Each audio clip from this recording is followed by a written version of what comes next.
जय श्री राम। पुराणों के अनुसार सोमवती अमावस्या कथा का क्या रहस्य है? भोले बाबा की कृपा आप पर बनी रहेगी। तो चलिए शुरू करते हैं। सोमवती अमावस्या के दिन भगवान शिव की पूजा की जाती है। ऐसी मान्यता है कि जो व्यक्ति सोमवती अमावस्या को व्रत रखता है उसकी सभी मनोकामनाएं पूर्ण होती हैं, साथ ही अखंड सौभाग्य की प्राप्ति होती है। इस दिन सोमवती अमावस्या की कथा का पाठ भी जरूर करना चाहिए। आज हम सोमवती अमावस्या की कथा को पढ़ते हैं कि एक बार गरीब ब्राह्मण परिवार में पति पत्नी के अलावा एक पुत्री भी थी। वह पुत्री धीरे धीरे बड़ी होने लगी।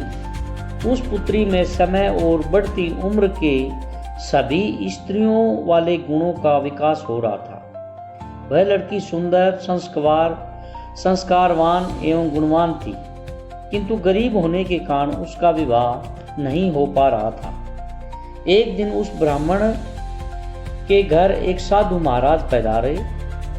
वो उस कन्या के सेवा भाव से काफी प्रसन्न हुए। कन्या को लंबी आयु का आशीर्वाद देते हुए साधु ने कहा, इस कन्या की हथेली में विवाह योग्य रेखा नहीं है। तब ब्राह्मण दंपति ने साधु से उपाय पूछा कि कन्या ऐसा क्या करे कि उसके हाथ में विवाह योग्य बन जाए। साधु ने कुछ देर विचार करने के बाद अपनी अंतर्दृष्टि से ध्यान करके बताया कि कुछ दूरी पर एक गांव में सोना नाम की धोबिन जाति की एक महिला एक बेटे और बहू के साथ रहती है, जो बहुत ही आचार विचार और संस्कार संपन्न तथा पति प्रायण है। यह कन्या उसकी सेवा करे और वह महिला इसकी शादी में अपने मांग का सिंदूर लगा ले। उसके बाद इस कन्या का विवाह हो तो इस कन्या का श्राप मिट सकता है। साधु ने यह भी बताया कि वह महिला कहीं आती जाती नहीं है।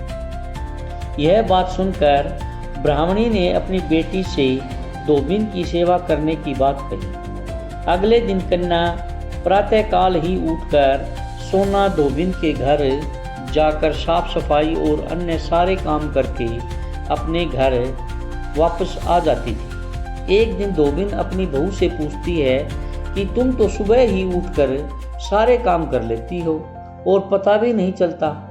बहू ने कहा, माँ जी, मैंने तो सोचा कि आप ही सुबह उठकर सारे काम खुद ही खत्म कर लेती हैं। मैं तो देर से उठती हूँ। इस पर दोनों सास बहू निगरानी करने लगी कि कौन है जो सुबह ही घर का सारा काम करके चला जाता है। कई दिनों के बाद धोबिन ने देखा कि एक कन्या अंधेरे घर में आती है और सारे काम करने के बाद चली जाती है। जब वह जाने लगी तो सोना धोबिन इसके पैरों में गिर पड़ी।